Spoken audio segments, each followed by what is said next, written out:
Well, it's Saturday night, and you know what we got tonight? It's Saturday Night Fever, JWR eRacing Saturday Night Fever. My name's Chris Murphy here with DRSN. Well, happy to be here with you once again. Thank you so much for joining us. I know there's a lot of different things you can do on a Saturday night, but you chose to be with us, so we really appreciate it. And we got a special treat tonight from Redline Racing Network. Matt Metler up in the booth with us tonight. How you doing tonight, Matt? Man, I am fired up, ready to go. It's been a crazy work day on the DJ side of things, but hey, when you came a calling, the offer presented itself. I had so much fun up here in the booth with you last time, or down on the track, I guess you could say, that I just had to take you up on the offer. And here we are, locked and loaded. And take a look at the turnout tonight, man. You would think it's prime time Friday night, and here we are, just shy of 11 p.m., getting rolling over into Sunday, man.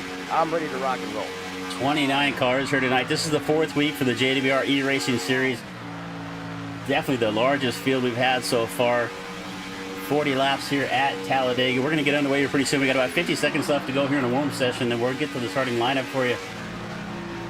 But we've had everything out. You can see we've got Josh McCullough spun against the wall down there in the 05. Now, when I used to race dirt track, my number was 05, so I don't like to see the 05 crash out there like that. But what do you think we're going to expect here from now? We got a lot of heavy hitters here with us tonight, Matt. You know, you're reading my mind. I mean, first and foremost, hello, Jack Shack drivers. I see you. Then outside of that, you got Malik Ray, Evan Carlbron, the master jacker himself, Trevor, in the 89 ride. He also runs for Redline Racing Network. There's a lot of great talent out here tonight. I think it's going to be just no holds bars from the drop of the green flag. You know, I have a limited amount of experience with these guys. Money racing is a completely different animal. It's like iRacing's hardcore Call of Duty version, and it is all-out warfare from the drop of the green flag, and that's what it's going to be. It's, you know, the minute that green flag drops, everyone is dialed up to 110 because that money's on the line, and I think that's why it is so entertaining and so fun to be a part of these races. That's a perfect comparison right there. Hardcore Call of Duty money racing. I think that's... I'm going to steal that from you. I'm going to use that every week. That is a perfect example. That's a perfect comparison for sure. All right, we're going to get lined up here. 40 laps of action. Actually, I was going to say green flag action. I'm used to saying that when we do our dirt races, but we could get some cautions here tonight. But 40 laps, we're going to get our starting grid rolling here. Take a look here on the pole. Devin Ray still waiting to get up onto the grid. The 02 of Richard Elliott to his outside. Back to row number 2, starting on the inside is going to be the 25 of Christopher Carter. A good qualifying effort there from Carter. Quentin Steinbach to his outside, starting in 4th. Back to row number 3. On the inside, it's going to be Evan Calbon and Chase Mastretta, Jack Shack teammates right there, occupying row number 3. Row number 4, the 87 of Garrett Coswell and Michael Barksdale in the 00. Back to row number 5, starting 9th, Max Dinda and Jacob Booth. Row number 6, it's going to be starting at 11th. It's going to be Justin Johnston and Ricky Stewart to his outside. Rolling off 13th is going to be Keith Haley. The 27 machine of Tucker McClendon's good for a 14th place starting position. Rounding out your top 15, Nathan Harper and the pro, the Coke Series driver, Malik Ray, starting in that 16th place position. David Finnegan in that 16th place, followed by Joshua McCullough as this field begins to roll. 18th, it's going to be Trevon Osronoff, leader of the Jack Shack. And running out your top 20 is going to be Dustin Kawan. Back into row number 11 is going to be on starting 21st, going to be the 05 of Joshua McCullough and Miles Bagley to his outside. In row number 12, it's going to be Douglas Camp and Dustin Cowan, or Cowan. I'll pronounce it 3 different ways before the night's over with. In the 25th starting spot, inside row number 13, the 03 of Kenneth McCullough Jr. and Cameron Craighead is outside. In the 14th row, starting 27th, that is, says Matt Metler, but Matt's in the booth, so not tonight. So it's going to be Mark Vondell in the 27th spot. And last but not least, starting 28th on the field, it's going to be Hunter Azell. How about this field? The star-studded lineup for your nightcap this evening. Lights out on that iRacing.com pace car. This field getting rack stacked, ready to rock and roll. And I'll tell you what, man, I got Grandma next to me. She's got plenty of kernel-free popcorn and Pat's Blue Ribbon. She's got a 5-point harness on because she knows how rowdy these guys can get. Gonna be action from the drop of the green flag. You see Christopher Carter. Looks like he is gonna move up to the pole here. So it looks like maybe our starting lineup might have been a little bit bugged out. So Christopher Carter on the pole with Elliott to the outside. Gonna roll off with turn number 4. Another thing I want to point out really quick, this isn't the next gen car. This is the car of the old. This is the Gen 6 car, and look for these boys to be FAST fast.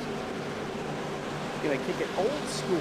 I believe they racing here as that pace car rolls off. I believe they actually have the horsepower set to 110% as well, and this fixed setup that James usually puts together is also usually really quick. So we're going to come to the line here.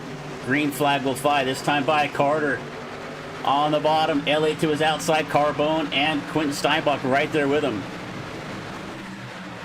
Green flag in the air, and those glorious V8s come roaring to life for the first time, 2x2. Noah's Ark situation, and they are already pushing 2 deep on the bottom and the high side of the racetrack. It's a John 4 special with the high lane, starting to surge Elliott as they hit the super stretch for the first time. And that outside line looking to be the strongest at the moment. Elliott up on the top, Steinbach right behind him.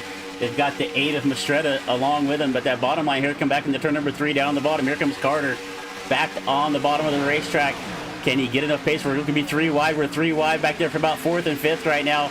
Can they get off the corner here? Elliott stuck in the middle. Elliott trying to do a little razzle-dazzle, but on the bottom, it's Evan Carl Braun doing all the pushing in that 78 machine as he is gridlocked on that low lane. Look at the amount of momentum they get, and I know you mentioned 110% horsepower output. That should have these speeds well north of 200 miles an hour. Oh, almost did not get clear there on the bottom, and I believe that was the 777s of Caswell. Look at this run on the outside of the racetrack. These guys have found the nitrous, the go-go juice, and they are booking. Garrett Caswell now is going to take the lead. Almost a bad push there as that car got really squirrely in the middle of 3 and 4. Yeah, Caswell down to the bottom. That's going to leave. They're going to leave Carter out hanging. Carter falling back through the field right now. Caswell and Dindo. Now that is your top 2. Right behind him, find the 00 mark Michael Barksdale, and Carbon still going to get that outside line to work. Coswell and Dindo going to see that outside line coming. They're going to go up to take the. They're going to block that outside line run. A little bit of contact right there. Nice save there from Dindo. He got a bad shove there from the 78, but he's going to keep it going. We're 3 wide. 3 wide, and it is okay to 3-way at Talladega. Now we're 5 wide, 6 wide, and around they go. Oh my Lord! Booth around the 33. That is going to be the first. Craig around. Take a look to see what happened. As I was saying. Go ahead. That was wild. I was going to say, you can 3-way at Talladega. 4, 5. I think we were actually 6 wide there. This is going to be a wild replay to look at. Let's go back and take a look. We'll take a look from boost angle from the chopper cam. You can see the 18 down in the middle of the racetrack. I think he's just going to get a bag shove here from the 19 right behind him. We're going to take a quick look here and see what happens. Craighead sneaks in the middle, makes it 4 wide. Around goes the 19, around goes Craighead. Not near as big of an accident as it possibly could have been. It could have wrapped up about 10 or 15 cars, but it looked like only about 5 or 6 cars involved in that. I am shocked we only have a minimal amount of cars involved in this. That could be a field killer. I mean, you don't usually get, in any other form of plate racing outside of money racing, but these guys are the best in the business at what they do. Easily, how many times have you seen a wreck like that and wipe out half the field, 70%? That's what it could have been, but these guys doing a phenomenal job of staying out of harm's way, and some of the saves were absolutely next level. Yeah, a little bit of contact from the 2 cars in front as we went and took another look from the nose cam of Craighead, and that just killed the momentum right there. Craighead made a little evasive move down to the bottom right there, and that's kind of what made him 4 wide at that point. Just did not work out. I don't think Booth realized they were 4 wide, and around they go. So first caution flag of the night. Yeah, I'm just not quite sure what Craighead was thinking there. And don't get me wrong, I'm a big fan of this kid. He is young. He's a young man, already in the money racing amongst the elites. But patience sometimes needs to be implemented. I get it. You're pegged to level 1,000 inside the cockpit of that race car. but there's still a lot of time left in this race. You can't win it on lap one, and I think just a little bit of patience there could have had a much different end result, as we're currently under caution for the first time this evening. Everybody's going to come down pit road except for Michael Barksdale. Barksdale going to stay out on the racetrack. So we're going to take a quick moment, just going to step away for a second, a quick word from AI Chief. So let's be honest, everybody, half about racing is decisions, and most drivers get them wrong. AI Chief Racing gives you real-time strategy, fuel calls, and a crew chief that tells you what you need to hear, not what you want to hear. Drive smarter, race better, AIChiefRacing.com. Now, driver, while the field gets sorted out and someone out there is still trying to find reverse, let me ask you a question. Have you ever been in the middle of a race and thought, man, I really wish someone in my headset would tell me what the hell is going on? Maybe you're running out of fuel. Maybe the leader is about to lap you. Maybe you just wrecked half the field and you're pretending it wasn't your fault. Well, driver, that's where I come in. AI Chief, your personal crew chief, race strategist, motivator, and occasionally the only voice of reason between you and the outside wall. With AI Chief, you get live race strategy, fuel and pit calls, real-time race updates, savage coaching when you start doing something dumb, and trust me, based on what I've seen out there tonight, some of you really need the help. AI Chief doesn't just tell you when to pit, he tells you when to save fuel, when to push, and when to maybe, just maybe, stop trying to go 3 wide into turn 1. So if you're tired of racing blind, and you'd like a crew chief that actually knows what he's doing, head over to AIChiefRacing.com and let Chief get you sorted out. Because the only thing worse than wrecking is wrecking without knowing why. AI Chief, I've got your back. Now let's get back to the action.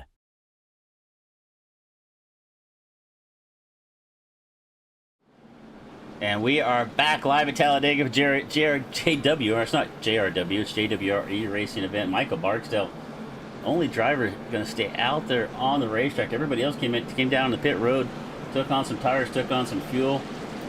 Barksdale now going to come down. Actually, it was Coswell going to pit one more time. So a couple guys already pitted. They're going to come back down one more time here. Matt, what do you think the strategy is here? We got 36 laps left to go in this race. These guys are getting a very limited amount of Sunoco racing fuel, so not the typical 20-plus gallons that you're used to going out there running a full 400 or 5-mile race length.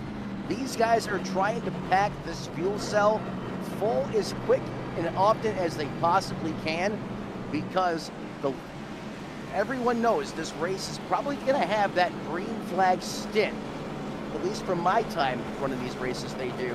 And the last thing they want is not to have enough go-go juice to go the distance. So every time you see a caution flag, especially in this early going, you're going to see them come down pit road and take fuel just about every opportunity they can.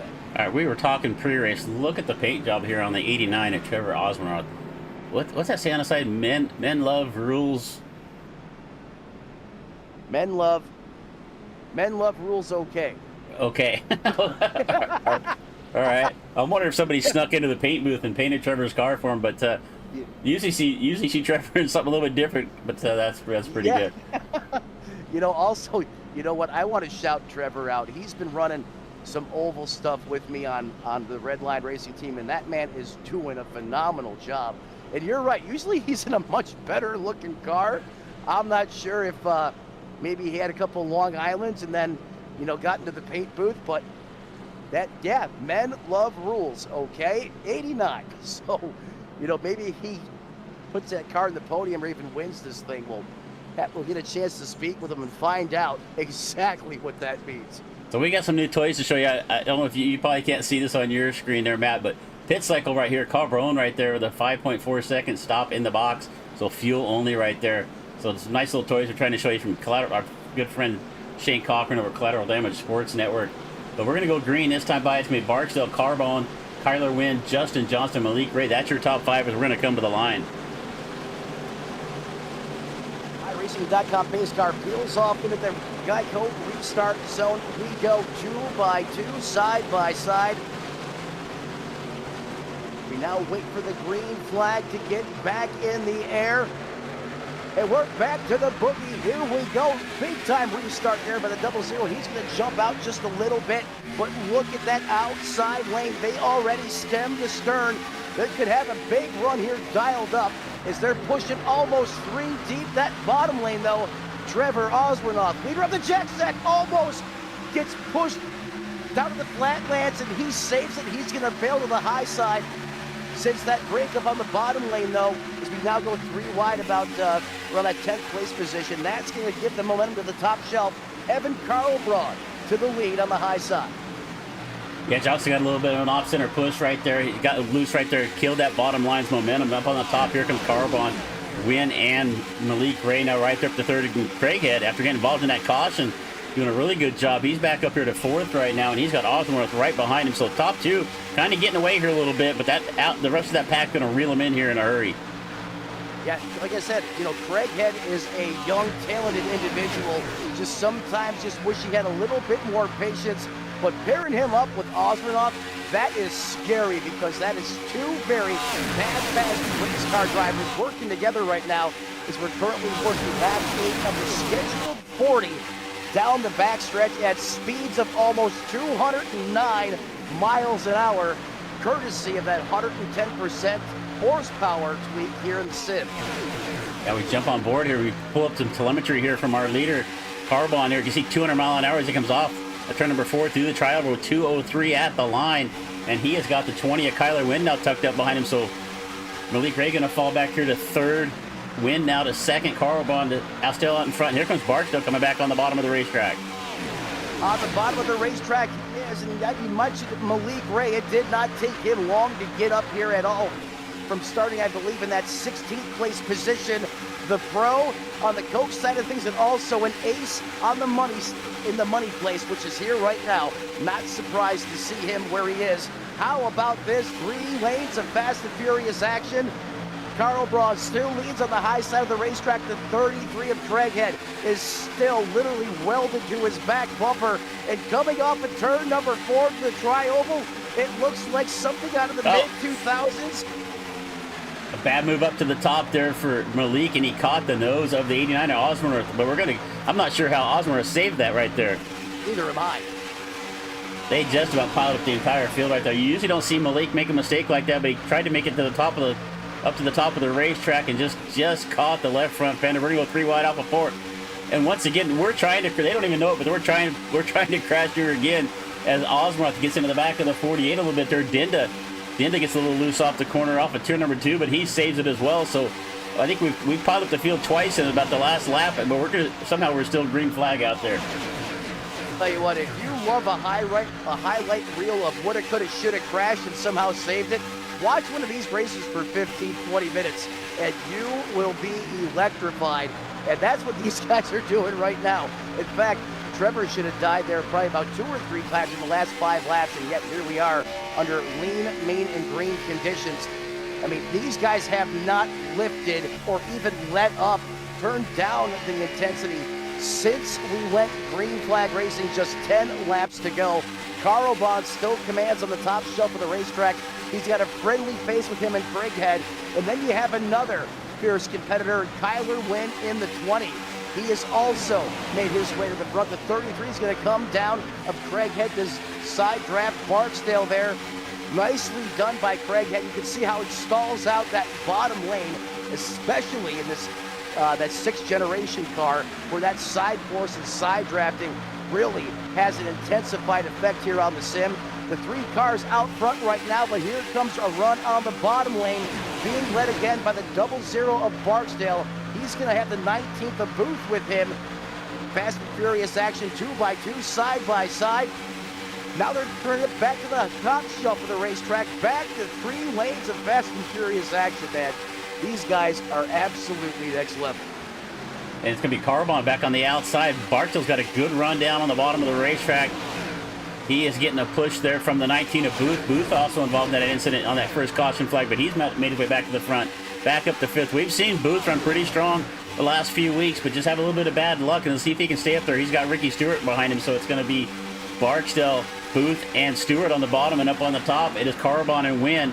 Craighead right there as well. So we're going to 2x2 action. All the way, you can see everybody looking for their partners out here, and Barksdale lost his partner right there as Booth falls back a little bit. That is going to drop him back to the nose. And that outside line is just going to pull away at the moment. Now that right there is a great way of what you don't want to do in this race car. And as you said, that's going to give the momentum back to the high line of the racetrack. But look at now the middle lane surges. Men like Rules okay on the 89 right. He just made his own, and he made a lane there, and he's going to go up the middle and shoot out of the cannon. Look at Trevon Osmanoff dialing up some voodoo witchcraft out there. 4 wide, are you kidding me? 4 wide at the line, Ray up on the outside. That's Flanagan in the middle of the racetrack. And that purple number 31, Carbon still out in front. Here comes Osmond, so he's going to take a look to the middle. He's got no help down there. Ray's going to come up here. He's going to come up, see if he can give him a little bit of shove. We're going to crash right here in the middle of the back. It looks like it's Chase Mistretta around. Doug Camp around as well. And maybe McClendon. I think there could have been about 5 wrecks right there. Caution for the second time. We see here the 00 of McClendon involved in this one. I saw Mistretta also involved. Carter also checked up. We're going to go back and take a quick look. Looks like it might have started with the 22 of Steinbach. So where can we, let's see, so you can see Steinbach in the middle of the racetrack here. Down on the, got a car blinking down on the bottom of the racetrack. I'm not even sure who that was, but they disappeared. We're 4 wide up there in front of them. I mean, look at this. We're 2, 3, 4 wide all the way throughout this pack. We're going to put this in real time so we're not watching it. And it just looks like the 87, is that Osmond, who was that, the 87 car? Gets together in the back of McCullough and just checks up. He's going to get sideways. That kept like Steinbach, Mondell involved in it, Mistretta involved, Carter involved. So we piled up about 5 or 6 cars right here in this one, Matt. Easily. And then if you go back almost all the way to the back of that train, I don't know who it was, but there was a car that was full-blown drift mode engaged, 45-degree angle, right off the high side. I mean, probably 2 inches off the wall, and they somehow derailed that race car. That was the 87. He's going to go around. You're taking a look here. He had it saved until my camera decided it was time to move on, if you know what I mean. Well, that was It was impressive. That was Coswell in the 87. On the timing and scoring, it says 777. They always make it challenging for us. It'd be nice if the timing and scoring was always the same as what's on the race car. No, that's another variable they throw at us. You know, hey, not only are you going to watch some of the best plate racing on the sim, but we're also going to show you incorrect numbers on the cars versus timing and scoring to throw another curved ball at us. How much you want to bet they come back down pit road again and stuff more fuel inside of that Gen 6 race car? This should be a come one, come all situation, or I would assume. I would assume so. We got 26 laps left to go right now. I'm not sure. It's one of the pieces of the puzzle I always struggle to get before the race starts. What is the fuel mileage in these cars? But it looks like Craighead going to stay out on the racetrack. It looks like maybe Kenneth McCullough as well. Josh McCullough and MS Motorsports, McCullough Motorsports drivers. Oh, we got a spin on pit road. The 1 just gave the business to the 00. And it looked intentional. So Barksdale around on pit road. We'll see if we can see. If we can see what happened here. If I can find the replay of it. Barksdale, I'm not saying for sure it was intentional, but I'm just saying from my experience, it looked like it was a payback of some sort. All right, let's find Barksdale here on the screen. Well, he's down on the inside. Malik Ray on the outside right here. And I think Malik's just trying to get to his pit stall. And Barksdale's down inside of him right there. I think that's exactly what happened right there. Malik Ray trying to get down into his stall, and Barksdale was down below the white line. And it's pretty traditional when you're coming. It's kind of a gentleman's agreement here most of the time. When you're coming down pit road, right, you're going to stay to that outside of that white line right there. And Barksdale had gone down to the inside and kind of blocked Malik from getting into his pit stall. And I think that's exactly what that was right there. No, you're absolutely right. Watching it back now, when I caught it, it was in the act of that motion, which would make it look like it was, you know, sending a message of some sort. But that's why we have instant replay. Go back and watch it again. That's a classic block, as you could say, just improper management of that gentleman's agreement, and that'll do it 9 times out of 10. No harm, no foul there, but still, all the track position gone. Gonna have to go from the rear with the gear to come back up to the front as we now get these cars re-racked, restacked, ready to rock and roll here in Earnhardt country. Talladega, the place, of course, this 2.66 mile super speedway. And if you guys at home didn't know, when this racetrack first deployed, the Cup drivers wanted nothing to do with it. They said, we ain't running this. They actually had to field the Cup race with the Grand National drivers. And some of the lower tier drivers, if I remember correctly, reading the story, I think it was just whoever would join the race was in it. It was quite the story. I've read that a couple of times myself. But you're right, the Cup drivers just went home. They said, Now that should tell you just how intimidating this place is. And you know, if you around NASCAR long enough, there's a couple times in history where you hear about things like that, but no one put the fear of God in these drivers like this racetrack right here when it first came to life in the 1970s. Well, let's take a look here at our lap leaders. We've got 5 different leaders in this race. Carbon has led 8, Barksdale with 4, Craighead, Carter both with 2, and Dinda actually got a lap led as well. So 5 different drivers have led a lap. We're going to come off of turn number 2. Lights are out on the pace car. We will go green this time by. We'll have 6, what are we at? We're going to have 17 laps down, be 23 laps left to go when we go back to green flag racing. I would expect we could make it on fuel at that point, but I'm just guessing. So, great question. That's going to be really close. Again, when I used to run this race, and I only did it a couple times, I want to say these guys are getting about 7 to 8 gallons of fuel in that fuel cell, so not much go-go juice at all.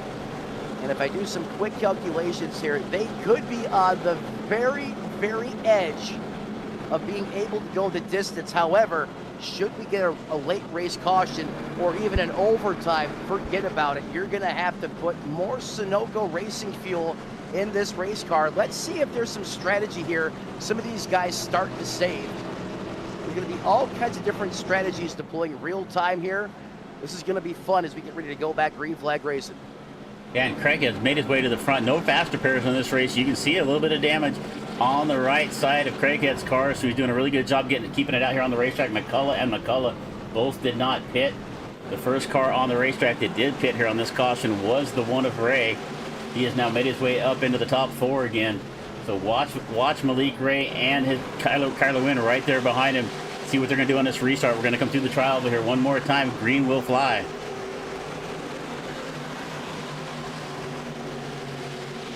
Craig on the outside, Kenneth McCullough down there on the bottom. They come into that United Rentals restart zone. Green flag in the air.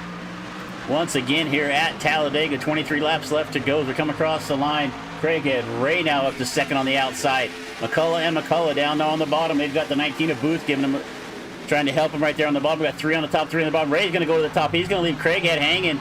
Ray goes up to the top of the racetrack. The 20 of Wynn goes with him, and we are 3 wide down the back straightaway one more time. Did you see that move by Malik Ray? He said, split your wing, Craighead. He just dialed it up to the heavens and left him like a red-headed stepchild, point blank in broad daylight. The 33 almost got turned from a bad push there. I believe that was from Mills as we're back up Barksdale. to speed. Barksdale going around. Looks like off the nose of Camp there by first. I just looked over and saw it. So Michael Barksdale been running up front, got involved in that incident with Malik Ray on pit road, sent him to the back of the Steinbach with a meatball flag. But Barksdale, unfortunately, it's going to happen when you get into the middle of the back of these fields. Sometimes when you don't want to be there, you're going to get involved in things that sometimes are not your fault. We're going to take a quick look at it here. See what happened to Michael Barksdale. Unfortunately for Barksdale, it just went from bad to worse. As you mentioned, got sent to the back by virtue of minor incident on pit road. And that's sometimes it's all it takes to be on the receiving end of a deal like this. Yeah, so it looks like Carbone comes up, gives Camp a shove, which shoves Camp up into the back of the 00, turns Barksdale around. Vondell going to get involved. He catches a piece of Barksdale. Also the 22 of Steinbach. We're going to follow Steinbach because I think he ended up with a meatball flag. We're going to watch the 22 right here. I think he's going to drive right into, he does, right hard into the inside wall. That is going to put the 22 out for the night. But Barksdale once again gets turned around here off the nose. And we're yelled caution again for the 3rd time. Steinbach got Steinrock there on that deal, and that car is KO'd. And that always is that gut-wrenching feeling as a money racer when that's it, game over. As you mentioned previously, no fast repair, no ace in that back pocket. Just got to put it on the back of the hauler and ride it out. Hopefully one of your teammates or someone that you're rooting for comes away with the checkered flag or a podium. But that's plate racing. Sometimes that's how it goes. You're just at the wrong place at the right time. Nothing you can do about it. However, the racing has to go on, but you still feel like absolute dog crap in the moment. I've been there several times myself. That's usually where I am. That's why I usually sit up here in the booth anymore, and I don't even bother getting on the racetrack with these guys, because that's usually me back there in the back, getting caught up in something, either my own stupid mistake or getting caught up with somebody else's. But we are here one more time. This is Chris Murphy, my good buddy Matt Mettler up in the booth here at DRSN, bringing you the JWR eRacing Saturday Night Fever here at Talladega with the Gen 6. This is going to be the last race we have of the weekend here on DRSN. We're going to come back Tuesday night with the Dirty Old Bastards 360 Sprint Series. It is going to be the season finale of season 22. If you like some good dirt track racing, do not miss that race on Tuesday night. We're going to end the season for the Dirty Old Bastards at Volusia Speedway Park. Also Tuesday night, we're going to be here for the Western Racing League Truck Series doubleheader. We start at 9 Eastern with the Dirty Old Bastards and 11 o'clock Eastern with the Western Racing League. Then Wednesday night next week, we're going to be here with the American Appalachian ARCA Rookie Series. My good friend Sagar Bashki going to bring you the coverage for that. And then Thursday night, it's going to be Liam Ervig bringing you the Nitro Zone Racing League. And then we round out the week next Friday night, one more time with a half-decent Racing League Xfinity Series. So full action coming at you all week long. This is the last race for the weekend, but we get rolled back again on Tuesday night. Do not miss any of those. Make sure you hit subscribe. Make sure so you don't miss any of the action. We're gonna be back again. And I kind of stumbled right there. I kind of felt like I did pretty good there, and I stumbled right at the end. That's why you're the professional, Matt. Like they said in Top Gun, don't think, just do. Because when you start thinking about when I just did it right there. When you start thinking about what you're going to say, that's when the bad things happen, and it all just gets jumbled up. And we got Devin Ray sitting here on the racetrack. I think he just kind of he was actually shown as a leader right there. I'm guessing he just kind of drove around the pace car and everybody else, and he parked it here on the front straightaway, waited for everybody to come back around, so he is going to go to the back of the line. So Devin Ray here finding his way back out on the racetrack. So our leader, as we're going to come back to the green flag with about 20 left to go, we'll restart here with halfway through this race, 20 down, 20 to go. It'll be Josh McCullough and Kenneth McCullough now on the front row, and they have not pitted since lap 5. So I'm assuming they got to make one more stop here.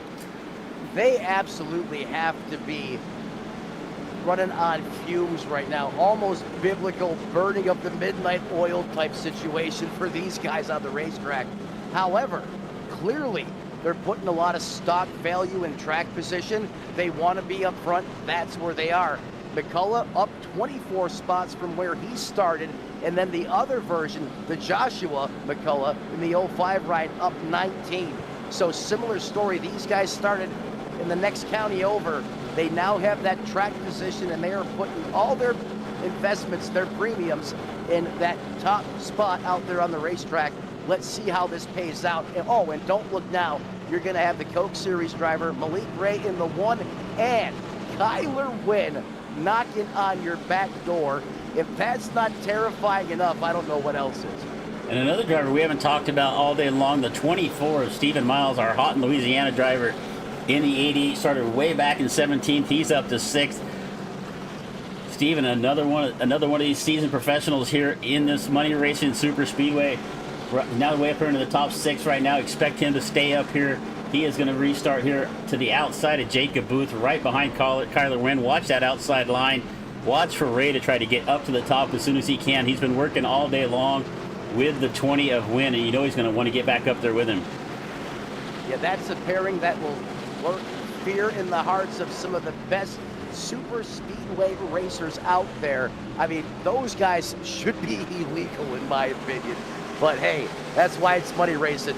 No rules other than inbounds and a couple other ones. But other than that, full send out there on the racetrack. You know, a driver I'm going to be paying attention to, Redline Racing Network's Trevor Osbornoff. I know everyone knows him. He's famous for the Jack Shack, and that's great. Just happy to have him out there on the racetrack as that green flag is back in the air once again. We are back to the boogie at the big house in Talladega. And Kenneth McCullough with the jump right there. He is going to get clear of the bottom. He's going to move up in front of the 05. His teammate in the McCullough Motorsports, the 03 and the 05, nose to tail, win with a little bobble right there. They almost get together, looking to go 3 wide as Miles up on the outside. He's got Osborne right there with him. Kyler Wynn's going to jump up and take that out, block that outside line. And they are coming, but down on the bottom right now, it is Malik Ray, and he has the 19 of Booth giving him a shove. Wynn out of the middle of the racetrack. We're 3 wide, off, going ahead into turn number 3. It is McCullough all alone. That's Ray, Wynn, and McCullough right there. What a move from Wynn. How did he find that hole? That was absolutely ridiculous, and so is this wreck. The big one here is going to happen. There's Craighead around. I see Carter involved in it. Carbon also involved in this. The 19 of Booth up there, and it had to start towards the front of this pack. Was he Camp also involved? The 00 Barksdale just not having any luck. It seems like just about every caution he's involved in it here lately. We're going to go back here and take a look and see what happened, but I think it started up towards the front. I mean, did you see what Kyler Wynn did there? It was like he was flying the Millennium Falcon. He found a hole that I didn't even know existed, stuffed that car in there. I don't even know how he packed it in there. And I think that may have started that shift in energy, which may have resulted in this wreck. Not that he did anything wrong. It was just because of the way he violently shoved it down there. I think it startled a couple of these guys. Yeah, you see Booth, Wynn drops down to the bottom of the racetrack, Booth, and actually it starts up on the top. It starts with Miles and McCullough, and then Miles comes down and collects the 33 at Craighead, who then comes down and collects Booth, and then it just all hell breaks loose from there. The 18 also going to, here comes the 7 involved. Carter is going to pile into the side of the 7, and then it's just, everybody's involved from the back at this point. Watch the 02 of Elliott. I thought he was going to get clear, but no, he drives right into the side of the 48. So the back half of this field all involved from about 8th or 9th up. Looks like about maybe the top 7 were the only cars not involved in that one. Now you understand why the McCullough boys are putting all that effort into staying up there, P1, P2. The further you are ahead of the mayhem, the better off you are. Multiple cars going to come down pit road here once again. A lot of this going to be for damage repair, which clearly some of these cars are beaten and battered. And as you mentioned earlier in this race, no fast repair. So if you break it, you got to sit on pit road to fix it. Yeah, I was going to take a look at that from Stephen Miles' view, if I can find him on my list here.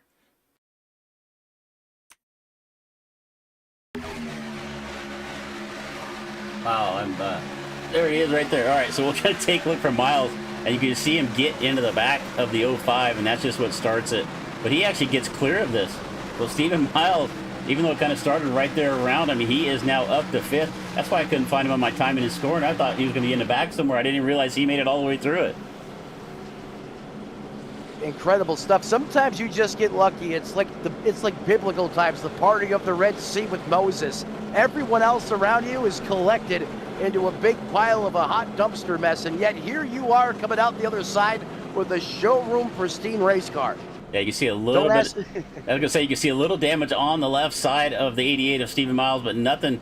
Looks like all the tires are still pointing straight. Just a little bit of paint scraped off of it. He's got 89 at Osworth right there behind him. So we've got a bunch of cars in the pits from about 17th on back. Carbon, Mistretta, Coswell, Dinda, Booth, all involved in this, all down on pit road trying to get some repairs. And actually, we got a nice little graphic here. We can pull up what we call the wrench wranglers. We can see who has spent the most time trying to repair the car tonight. Quentin Steinbach, unfortunately, he's been in the pits for 9 minutes trying to repair that thing. Douglas Camp with about 3 minutes worth of repairs. Craighead, Ezell, and Flanagan all with close to a minute worth of repairs here trying to stay on this race as well. Who would have thought Craig Killer fixing his car? Hey, I love that kid. He's a good dude. But, man, Steinbach, I'm still gutted for him. That just goes to show you how sometimes, they talk about momentum not being a thing. Everything was great until that caution came out. Had that incident on pit road, it kind of turned the tides, and then it just got worse from there, got sent to the back, and then Next thing you know, he's picking his teeth up out of the cockpit for the next month of that race car, as that thing was absolutely destroyed. McCullough's still going to be the control car here. However, he's lost his sidekick. That's going to be separated there by Malik Ray. He's going to line up in that number 2 position. McCullough Jr. in 3rd. Then it's going to be Kyler Wynn, Miles, your top 5. Oswornoff going to restart there in 7th. Haley inside of the top 10. Those are the drivers I'm going to be paying attention to. Of some other notable mentions there. Craighead all the way back in 22nd, I believe. Let's see if he can get back up to the front. Still a little bit of damage on this race car as that field now works its way through the turns 3 and 4 complex. Lights out on that machine, which means we're going back to the green flag side of things, this time by at the line. So Nathan Harper going to get an EOL thrown his way. We see some drivers trying to make their way back up. They came in, did some repairs. They're trying to catch up to the field as our leaders roll off. And back on turn number 2 is McCullough, Ray McCullough. And you know, the other thing here, Matt, both the McCulloughs have still yet to pit. Their last pit stop was on lap number 5. They had to have changed something. There's no way they're getting that type of fuel mileage. So, in fact, if race control is in their own dedicated voice channel, I may jump over there and I'll ask them, because there's no way they're still out there on the same payload of fuel unless they had to have added more gallons to the fuel cell. So I apologize for that incorrect information earlier. Well, they've got a couple feet of extra couple feet of fuel line wrapped around inside the car like they used to do back in the day, like Junior Johnson's trick. Yeah, Smokey Unic was the first one to do it. You're right. Yeah. Nobody listening to us knows who Smokey Unic is. You know that, right? You know what?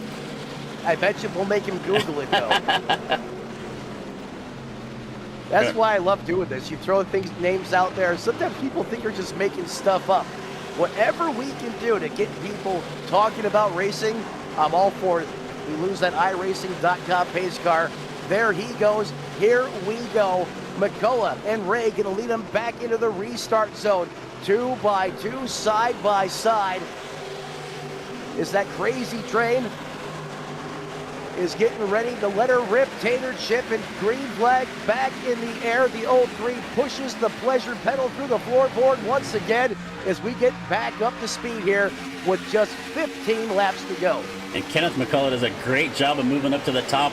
He knew Ray and Wynn were going to team up there. McCullough jumped up and blocked that runoff. And once again right there, Malik tried to look to the outside to make it 3 wide. And Kenneth McCullough moved up to the top right in front of him. And now we're going to be 2 wide. Here comes Ray now. We're going to make it 3 wide for just a moment. McCullough back down to the bottom. Ray, and look at the 88 of Miles right there. I mean, Malik Ray is absolutely possessed right now. He tried to make a lane that didn't even exist on the high side. McCullough blocked it. He threw the doom zoom to the bottom. McCullough had it covered. If you talk about playing offense and defense, and don't look now, we have 3 lanes of traffic with 3 deep pushing going on. Here comes Osborne up. He's going to slipstream as those 2 cars going to fade back here to the pack now. We formed 2 main lanes now, almost door banging into the turns, and off of the corner, it's going to be McCullough back with the lead on the high side of the racetrack. This is going to change probably 3 or 4 times a lap at this rate as McCullough takes your poison. Junior leads on the bottom, the senior on the high side of the racetrack. Don't look now, I just saw smoke in front of them.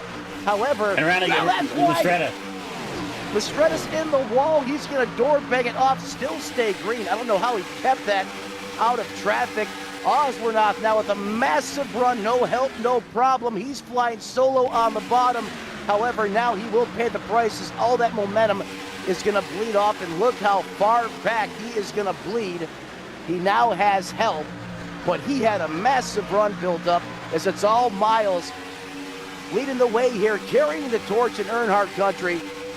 The bottom lane's going to get a massive run, surge right back.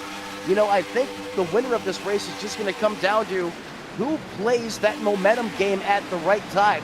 With this extra horsepower, I mean, these guys are generating some massive surges at times. That could be whoever plays that card right, who's the first man across the start-finish line. Yeah, and the 8 of Mastretta hit that wall hard. I cannot believe nobody else got into the back of him when he came down off the wall. We're staying clean and green right now. 13 laps to go, 12 laps as we come across the line. It is Miles, Ray, and Wynn. Ray now looks to the bottom. Surprised Wynn didn't go with him, but he is going to drop all the way down to the bottom of the racetrack. McCullough now takes a look to the middle. We're 3 wide right there, and Ray had to back up right there. He had moved down to the bottom by himself, lost all the momentum. Oswald's going to come up and give him a shove. Ray's going to be able to jump back in front, up on the top of the line in front of Miles, and it's going to be Ray, Miles, Wynn, and it looks like Devin Ray down on the bottom of the racetrack. Going to try to make it. We've not said his name all day long. He has got Dustin Cohen in that 14 for some help. We're 3 wide one more time off of turn number 4. Where did Devin Ray come from? As you said, haven't mentioned him all day, but yet here he is in that 6th place position. Malik Ray continues to be absolutely blitzcragged out there on the racetrack, making anything and everything a move on the racetrack. He woulda, coulda, shoulda died there 4 times. He had such a big run. He almost lost it by himself. That's how fast he was going, and somehow still winds up with the lead on the high side of the racetrack. Right. However, him and his dance partner, Kyle Wynn, have miles in between them. McCullough now shuffled back to 6th. Osbornoff up to 4th. He is pushing hard on that inside lane as that field peels out the corner. 3 wide, 4 wide, 2 rows deep. And they've crashed twice off of turn number 2. Craig got into the outside wall. We're still going. I don't know how we're still going. And you can see Miles getting a little bit loose. He got a bad shove from the 05 of McCullough there behind him. He gets loose. I'm not sure how we're still green flag at this point. That was some great saves right there. Craig get into the outside. McCullough just about sideways there through the triover section. We're 3 wide one more time. It's Ray Osworth on the outside. And it looked like Booth in the 19 hard into the wall. Elliott takes evasive action. He's going to go down the middle of the racetrack. We're still 3 wide for about the top 12 spots. Someone is crab walking, almost come back up on the racetrack. I wasn't sure that smoke was coming from. There is a car literally crab walking at over 120 miles an hour on the apron. If that wasn't scary enough for Wynn and Ray, as they now continue to work together. Look at this 2-car tandem there on the bottom. No help, no problem. Wynn's going to take that massive run back to the top shelf of the racetrack and clear his battle buddy in Ray. The lap car, Stewart, down there on the bottom, he's the one crab walking, and I'm not sure. I kind of puckered right there when the leader came up on him. Man, I'll tell you what, I didn't say anything because I wasn't sure if my eyes were playing tricks on me. I've never seen that. I mean, he's still in the game. He ain't giving up. He's crab walking it on the apron. Not something I'd probably do if that was me, but look at this racing up here at the point with 9 laps to settle it in this one. How about this for a nightcap? Ray again showing his hand. He's teamed back up with Wynn on the high side of the race shaft, top shelf. Then you got Craig Tiller on the bottom. He made it back through all that traffic and mayhem. It don't look now a big-time block from Wynn to put the speedo block there on Craighead. Oswornoff now back up to 6. This racing, we need 4 of us up here in the booth to try to cover this. Are you kidding me? Kyler Wynn and David Flanagan, I don't know how they went from the top to the bottom, or from the bottom to the top the way they did in front of Ray. Ray's going to look to the middle. Wynn goes down with him. Going to lead Flanagan up on the outside. Kyler Wynn and Malik Ray down on the bottom of the racetrack. Flanagan's made his way up from 18th starting spot up into 2nd, right there on the outside. And Kyler Wynn's just going from the top to the bottom, trying to find Flanagan with a big move down to the bottom of the racetrack. The 33, what a shame!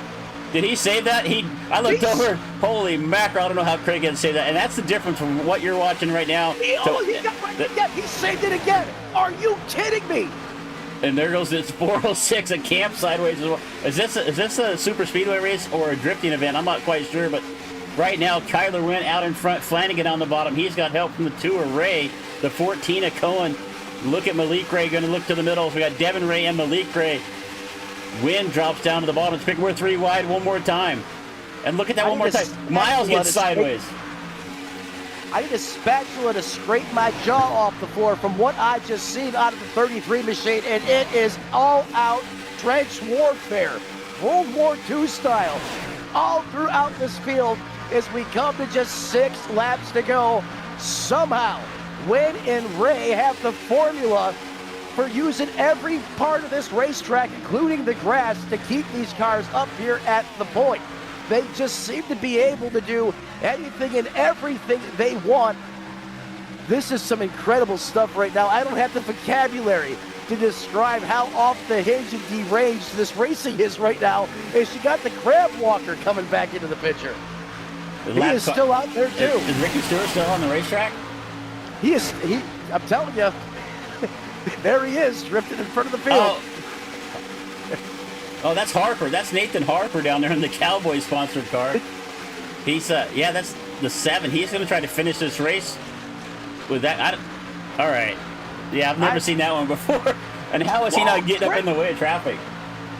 I'm telling you, there's going to be some screenshots I'm going to be taking from this race. Oh, and it contact with Flanagan. Oh, Flanagan goes up to block the top, and that was Tucker McClendon right there. Gets a little piece of him.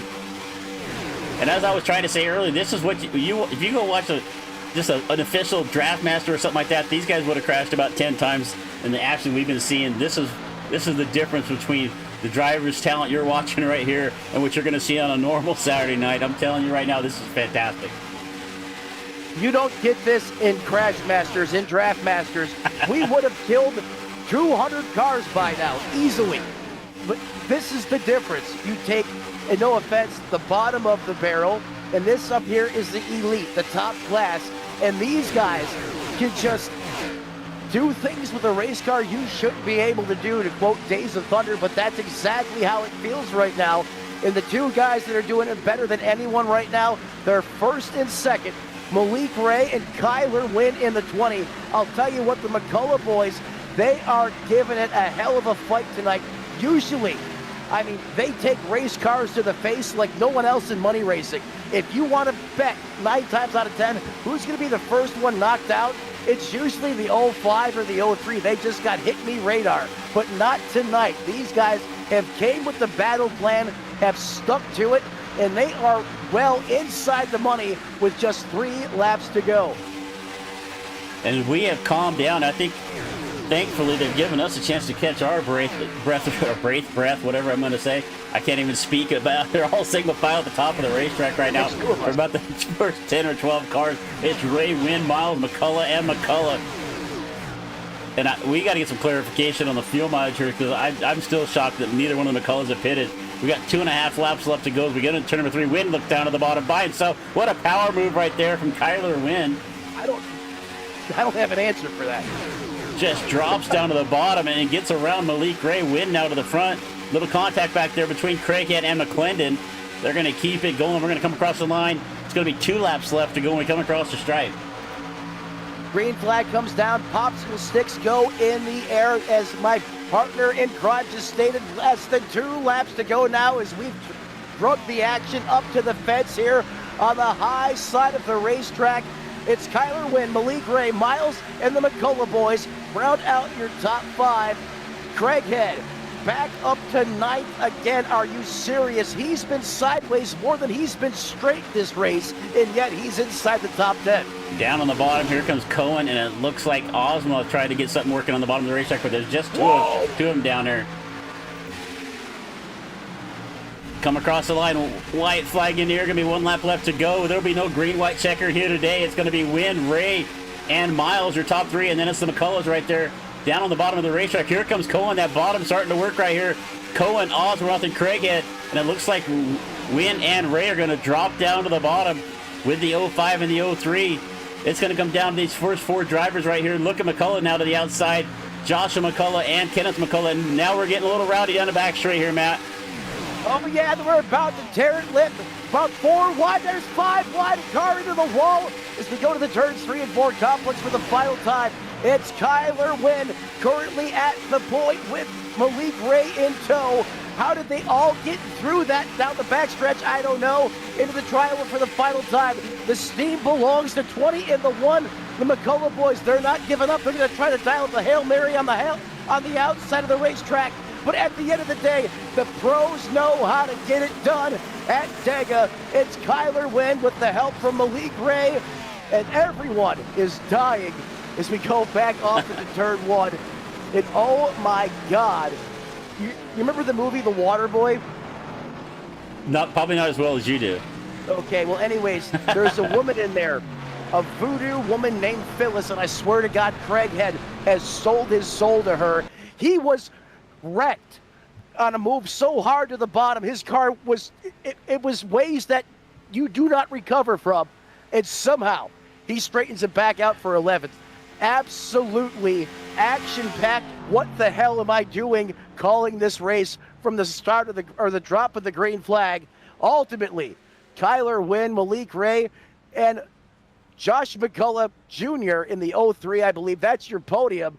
The other McCullough, Ray McClendon, Vondell, Elliott, and Oswornoff round out your top 10.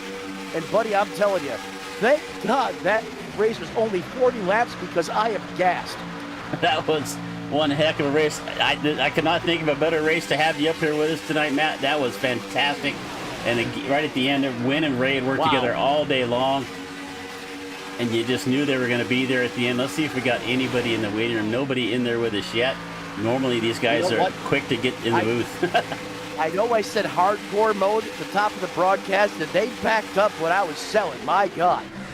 That was some racing. And we are watching the white flag lap down here. Flanagan actually had a run down on the bottom of the racetrack. He had some help from McClendon. Craig had popped up in there as well, so Malik Ray and Wynn dropped down to the bottom.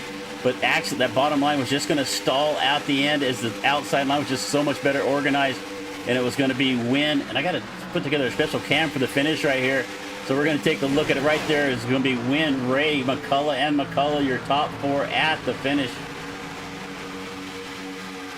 And it looks like those really, if you want to be 100% honest and transparent, those were the four best cars all day.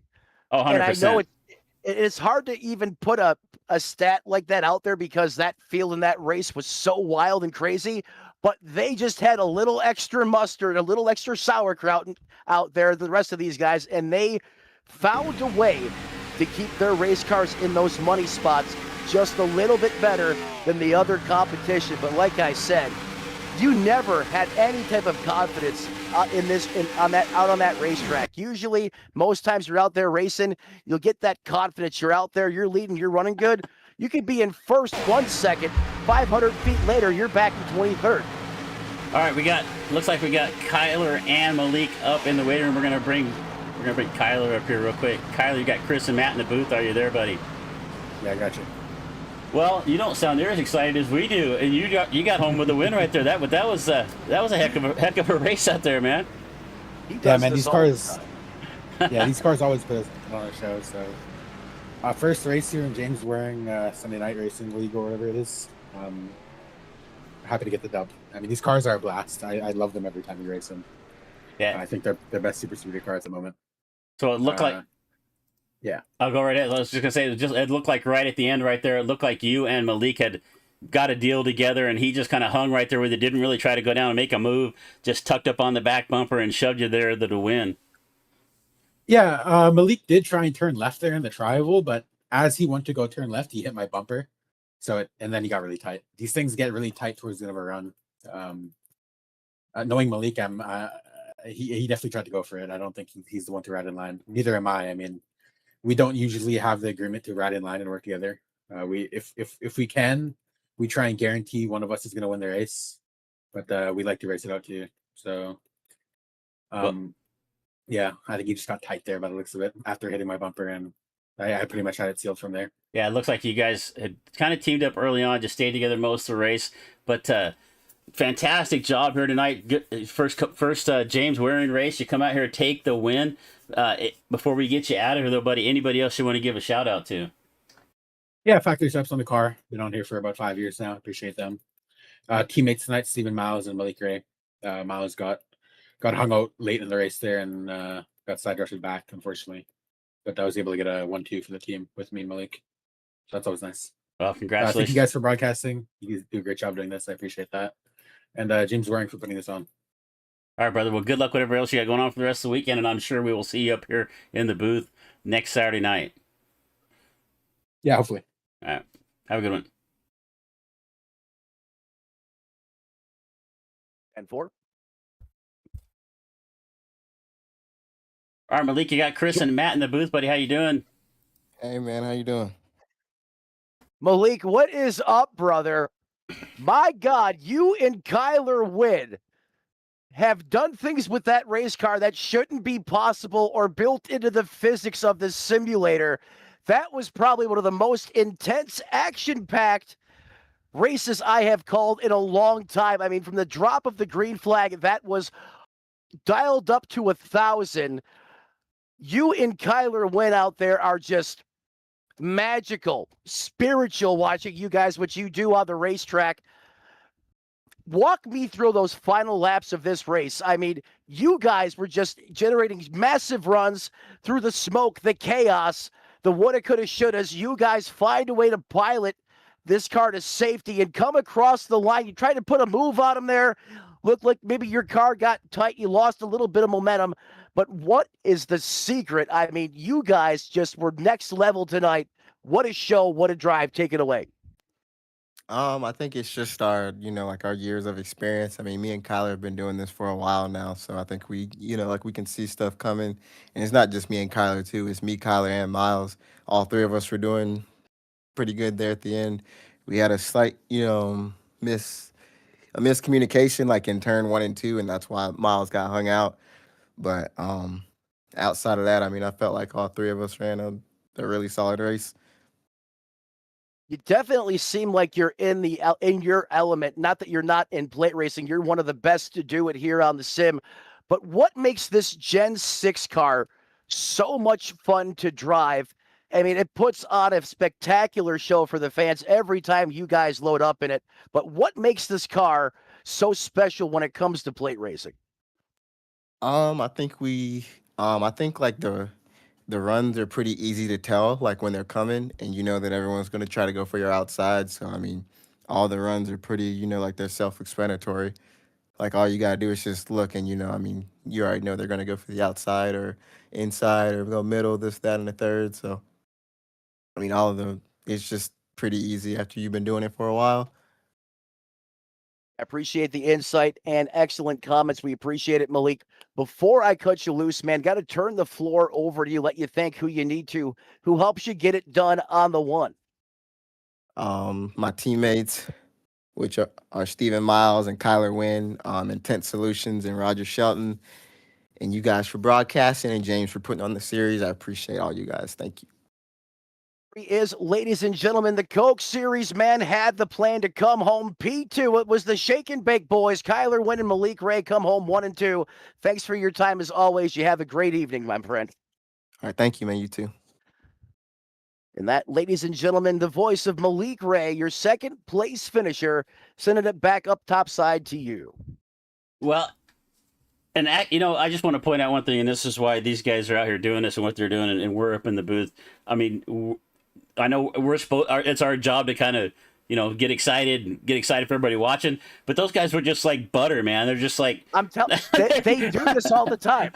They're just that's how you go out there and run a race like that and finish, because you're just as chill as can be. Oh yeah, I mean, both by Kyler and Malik right there, just like, yeah, man, it was just like, I got up out of my chair and just kind of walked across. It was nothing, man, nothing at all. That was just fantastic. They were so chill. It almost makes you feel like, were they watching the same race I was? But that, like you said, that's the experience.